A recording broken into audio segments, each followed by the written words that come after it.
Hello, my dear student.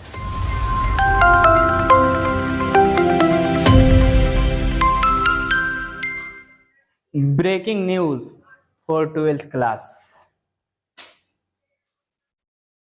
बहुत बहुत खुशी की बात है क्योंकि आज से अब हम लोग सिर्फ और सिर्फ एग्जाम की प्रिपरेशन कराने वाले हैं। वो भी खास करके मैं इस चैनल की अगर बात करें तो खास करके मैं इस चैनल पे जो है 12th वालों के लिए इंग्लिश की प्रिपरेशन A to Z। अभी हमारे पास टाइम बचा है, जो फरवरी में आप लोग का एग्जाम होगा बिहार बोर्ड वालों का, उनका तकरीबन टाइम बचा है 3 मंथ, और एक्यूरेट 3 मंथ जो है कोशिश ये रहेगी कि 1 by 1 एवरी डे जो है हम अपलोड करें वीडियो, ठीक।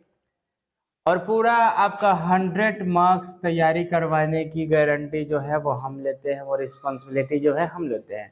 तो बहुत बहुत खुशी की बात है क्योंकि हम आ चुके हैं आप लोगों को फ्री में शिक्षा प्रोवाइड कराने के लिए। और हाँ 12th वालों, अब तो जश्न मनाओ क्योंकि हम इतना तो जरूर अपनी कॉन्फिडेंस के हिसाब से बोल रहे हैं आप, ठीक। हम अपने कॉन्फिडेंस के हिसाब से बोल रहे हैं कि जितना दिन, ये सिर्फ आप लोग को बता रहे हैं, ये सिर्फ जो है इंट्रो का क्लास होगा और इसमें लास्ट में कुछ बातें सीखेंगे, ठीक। और हम बता दें आप लोगों को कि आप लोग बस, हम अपने कॉन्फिडेंस के हिसाब से बोल रहे हैं कि आप लोग जितना दिन तक हम अवेलेबल रहें, बस जितना देर का वीडियो बनाएं, बस उतना देर एक पूरे डेली आप लोग ईमानदारी से, अगर अपनी लाइफ में अगर एग्जाम में ज़्यादा नंबर अच्छा लाना है तो उतना देर अपने आप को टाइम देना पड़ेगा, अपने लिए खुद का टाइम देना पड़ेगा। तो इसलिए जितना देर तक का हम वीडियो बनाएं, बस उस वीडियो को एवरीडे आप लोग को देख लेना है, बस इतना ही तो काम करना है ना, कुछ नहीं। और ज़्यादा लंबा बनाएंगे में नहीं, क्या टेंशन लेते हैं आप लोग, ज़्यादा लंबा बनाएंगे नहीं, बनाएंगे कितना देर का, तो ज़्यादा से ज़्यादा होगा आधा घंटा, तो 30 मिनट अपनी लाइफ के लिए नहीं निकाल सकते हैं, बिल्कुल निकाल सकते हैं। तो खुशी मनाओ ना 12th वालों, क्योंकि इंग्लिश की प्रिपरेशन यहीं पे करवाएंगे हम, ठीक। आई बात समझ में? चलिए थोड़ी सी अब बात करते हैं हम, थोड़ी सी अब एग्जाम की तैयारी कैसे होगी। कुछ नहीं, अगर ये वीडियो आप लोग को बोरिंग लगे तो हटा सकते हैं, कोई दिक्कत नहीं है, लेकिन हम आप लोग को बता रहे हैं इस वीडियो में सबसे इम्पोर्टेंट, एग्जाम के व्यू से बहुत ज्यादा इम्पोर्टेंट आप लोग को बात बताने वाले हैं। क्योंकि क्योंकि इमेजिन करो, और ये बात बताओ ना हमको आप लोग कि एक बात बताओ, क्या हम आपको बोल दें कि आप कहीं पे प्लेस बता दें, आप यहाँ पे जाओ, रास्ता नहीं पता है, आप जा पाओगे? नहीं जा पाओगे, बिल्कुल नहीं। सबसे जरूरी होती है भाई रास्ता बताना, तब इंसान जो है वो भटकता नहीं है, तो रास्ता जरूरी होती है। आज की वीडियो में बिल्कुल हम लोग 12th क्लास की इंग्लिश की जो है वो हम लोग रास्ता ही देखेंगे, रास्ता ही देखने वाले हैं। तो चलिए स्टार्ट करते हैं अब रास्ते को, नहीं चलो।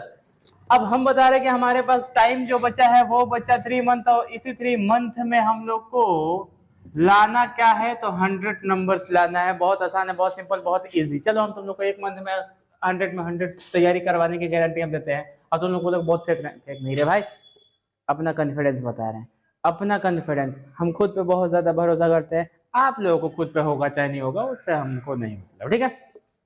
हम बता रहे हैं कि ये तो बहुत ज्यादा हो गया, कैसे हो गया देखो ना, अब हम बता रहे हैं आप लोग को।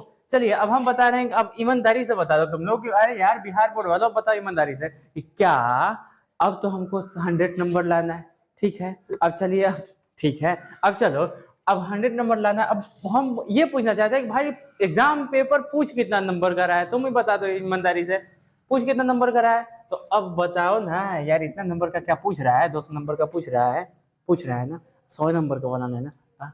समझाना क्या चाह रहे हैं? अरे समझाना ये चाह रहे हैं ना हम कि 200 नंबर का तुम्हारा पेपर है, लाना कितना है, 100 नंबर लाना है। यानी 100 नंबर हम छोड़ भी देंगे तो कोई हमको फर्क नहीं पड़ने वाला है, यानी आधा। अब इसका मतलब क्या, समझो ना, इसका मतलब क्या, यानी जो पूरा किताब पढ़ के हम, जो पहले की बात कर रहे हैं जब ये नियम लागू नहीं था, पहले की बात कर रहे हैं जब जो स्टूडेंट थे, बच्चे जो थे, पूरा किताब पढ़ के 100 नंबर लाते थे।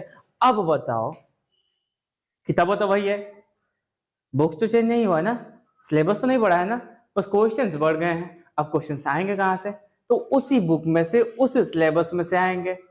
अब होगा क्या, तो वही क्वेश्चन को डबल कर दिया जाएगा, उसी सिलेबस में से डबल क्वेश्चन उठा लिए जाएंगे। इसका मतलब ये कि हम लोग किताब भाई आधा भी पढ़े रहेंगे ना, सिलेबस आधा भी पढ़े रहेंगे ना, 100 में 100 ला सकते हैं, सिंपल। आई बात समझ में? ठीक है, थोड़ी सी डेडिकेशन चाहिए, थोड़ी सी एफर्ट लगाना है आप लोगों को, बस आप अच्छा से अच्छा नंबर ला सकते हैं, मेरी गारंटी, भरोसा रखो, ठीक है। अब चलो, ये तो समस्या दूर हो गई। अब 100 नंबर का लाना है, 100 नंबर छोड़ भी देंगे तो हमको कोई फर्क पड़ने वाला नहीं है रे बाबा। जो हार्ड हार्ड टॉपिक है उसको छोड़ भी देंगे, कोई दिक्कत नहीं है, ठीक। जो आसान है उसी को रिवीजन कर लेंगे, हमारा हो जाएगा। अब चलो, ये 100 नंबर को लाएंगे कहाँ से? अच्छा, पूछता क्या है वो आप बता दें। इंग्लिश की बात कर रहे हैं हम लोग, तो इंग्लिश जो है, पेपर आप लोग का इंग्लिश जो है वो 100 मार्क्स का होता है। अब 100 मार्क्स में से क्या क्या हमको पढ़ना पड़ेगा, क्या क्या चीज़ इंपॉर्टेंट है, तो हम बता दें 40 मार्क्स का जो आता है वो आता है आपका बुक से। अब 40 मार्क्स का जो आता है वो आपका आता है बुक से, नंबर जो है, नंबर की बात करें, और 60 मार्क्स जो है वो आपका आता है किससे? तो ग्रामर से। ये 60 मार्क्स आपका आता है तो ग्रामर से आता है। समझ में आ रहा है आप लोग को? जी बिल्कुल, उम्मीद है कि आप लोग को समझ में आ रहा होगा। कुछ नहीं रे भाई, कुछ नहीं, हम तो कुछ नहीं बताए, बस इतना ही बताए हैं कि 40 नंबर बुक से और 60 नंबर ग्रामर से। तो इम्पोर्टेंट क्या है? तो ग्रामर इम्पोर्टेंट है। टेंस की वीडियो अपलोड कर चुके हैं, तो टेंस की वीडियो आप लोग देख सकते हैं, कोई दिक्कत नहीं है ना। और बिल्कुल जितनी ग्रामर है वो हम पढ़ेंगे। चलिए, और क्या है और थोड़ा सा बता दें। बुक में तो हम लोग, बुक में क्या आता है, तो बुक में हमारा 1 नंबर पे 5 नंबर का समरी, राइटर ने याद कर लेंगे, वो याद करवाएंगे, टेंशन मत लो। समरी भी तैयारी करवाएंगे, कोई दिक्कत नहीं है। क्वेश्चन आंसर भी तैयारी करवाएंगे, कोई दिक्कत नहीं है, ठीक। और क्या बच गई? वो समरी ही पूछता है रे भाई, समरी पूछता है, चाहे वो प्रो से पूछे चाहे पोएट्री से पूछे, ठीक। तो दोनों की तैयारी हम करवाएंगे, समरी, क्वेश्चन आंसर्स प्लस और क्या है, राइटर्स में, राइटर के बारे में भी हम बताएंगे, पढ़ाएंगे, ठीक। ग्रामर में क्या क्या पूछता है, तो ग्रामर में हम बता दें क्या क्या पूछता है, बहुत क्या क्या इंपॉर्टेंट है। तो ग्रामर में मोस्ट इंपॉर्टेंट जो है वो थोड़ा सा हेल्पिंग वर्ब,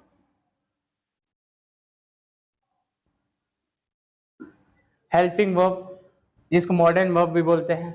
और क्या है, तो टेंस, जो वीडियो आपकी पड़ी हुई है, वॉइस, नरेशन, ठीक।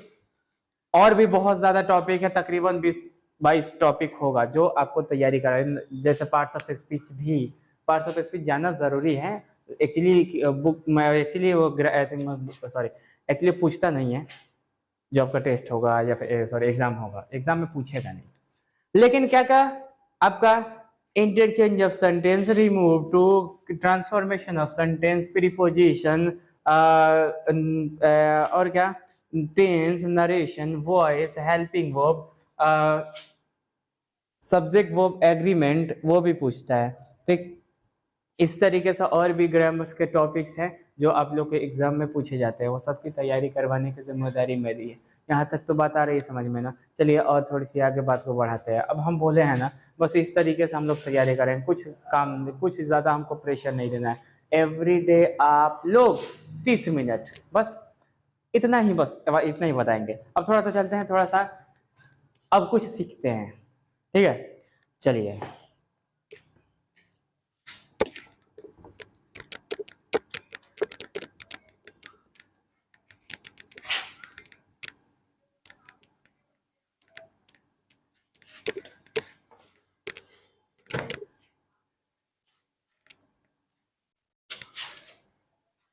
चलिए आप लोगों को बता दें, अब हम लोग को ये बहुत ज्यादा इंपॉर्टेंट है, जरूरी पड़ने वाली है। तो ये जो चीज है वो हम आप हमेशा के लिए क्लियर कर देते हैं, ठीक है। चलिए, अब क्या चीज है, तो बता रहे हैं ना हम, इंग्लिश में तो सेंटेंस की जरूरत पड़ेगी, सेंटेंस की जरूरत पड़ेगी। अब बता दें सेंटेंस भाई बनता क्या, कैसे है, उसका स्ट्रक्चर क्या है। तो हम बता दें ये 3 बहुत इंपॉर्टेंट है, जो आप लोग इसको दिमाग में फिट कर लो, कॉपी में नहीं, दिमाग में नोट करना है तो दिमाग में करो, कॉपी में नहीं, हम नहीं करवाते हैं। 1 नंबर पे सब्जेक्ट, 2 नंबर पे वो, और 3 नंबर पे ऑब्जेक्ट। ये 3 चीज बहुत इंपॉर्टेंट है, इनको समझ लिए तो जितना सेंटेंसेस आएंगे सब वैसे इसी पे बनते हैं, इसी से रिलेटेड बनते हैं, बस।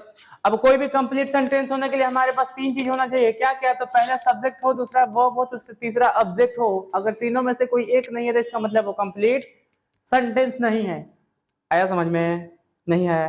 तेज बोल दिए। चलिए, हम क्या बोले हैं कि भाई सुनो ना, अगर कोई कंप्लीट सेंटेंस है तो इसका मतलब उसमें ये तीनों है, अगर तीनों में से कोई एक नहीं है तो इसका मतलब वो कंप्लीट सेंटेंस नहीं होगा। अब चलो, अब सब्जेक्ट किसे कहते हैं वो भी हम लोग समझ लेते हैं। अरे सब्जेक्ट हम बोलते हैं किसी जो व्यक्ति काम को कर रहा है, यानी करने वाले को, कर्ता को हम लोग बोलते हैं सब्जेक्ट। इसका हिंदी भी कर्ता ही होता है। जो काम को करता है वो सब्जेक्ट होता है, बस। जो काम को करता है वो सब्जेक्ट होता है, नहीं। अब चलो वर्ब को समझ लेते हैं। अब वर्ब क्या कहलाता है भाई? वर्ब किसे कहेंगे? तो सिंपल भाषा में याद रखेंगे, थोड़ा सा हिंदी में, सिंपल भाषा में, वर्ब उसे कहते हैं ना जो काम हो रहा है। जो काम हो रहा है वो हमारा क्या कहलाएगा? वर्ब कहलाएगा। ठीक, जो काम करेगा वो सब्जेक्ट, जो काम हो रहा है वो वर्ब। ठीक, और ऑब्जेक्ट किसे कहते हैं? तो ऑब्जेक्ट बोला जाता है जिस काम को किया जाता है। ठीक, जिस काम को किया जाता है। नहीं समझ में आया? चलिए एग्जाम्पल के माध्यम से हम समझाते हैं आप लोगों को। मैंने यहाँ पे लिखा एग्जाम्पल में, मैं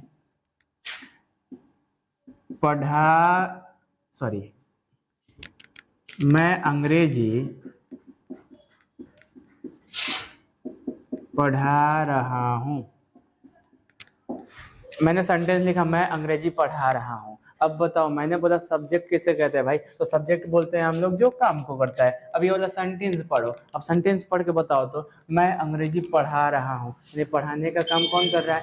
मैं। अब मैं कर रहा हूँ ना, तो ये क्या हो गया? यही हमारा सब्जेक्ट हो गया। कोई दिक्कत नहीं? दिक्कत है ना? चलिए आगे देखिए, वर्ब किसे कहते हैं? तो जो काम हो रहा है। अरे जो काम हो रहा है वही तो हमारा वर्ब है। अब देखो इसमें काम क्या हो रहा है? मैं अंग्रेजी पढ़ा रहा हूँ, काम क्या हो रहा है? पढ़ाने का। सही पकड़े हैं। चलिए, काम हो रहा है पढ़ाने का, तो ये पढ़ाना क्या हो गया हमारा? ये हमारा वर्ब हो गया। अब ऑब्जेक्ट देखते हैं। चलिए ऑब्जेक्ट देखते हैं। ऑब्जेक्ट हम बोले हैं कि जिस काम को किया जा रहा है, ठीक है, या फिर जिस काम को किया जाता है उसे हम लोग ऑब्जेक्ट कहते हैं। अब काम हो रहा है पढ़ाने का, लेकिन किसको किया जा रहा है भाई? पढ़ाया किसको जा रहा है? तो देखिए, पढ़ाया जा रहा है, आपको क्या पढ़ाया जा रहा है भाई? तो पढ़ाया जा रहा है अंग्रेजी। तो ये हमारा क्या हो गया? ये हमारा ऑब्जेक्ट हो गया। आई बात समझ में? कोई दिक्कत नहीं है ना? ये 3 चीज़ समझ लिए, बहुत बहुत आपकी मेहरबानी। बस आज के क्लास में वो जो बात बताए हैं वो याद भी ना रहे तो कोई दिक्कत नहीं, लेकिन ये बात आप लोग को याद रहनी चाहिए।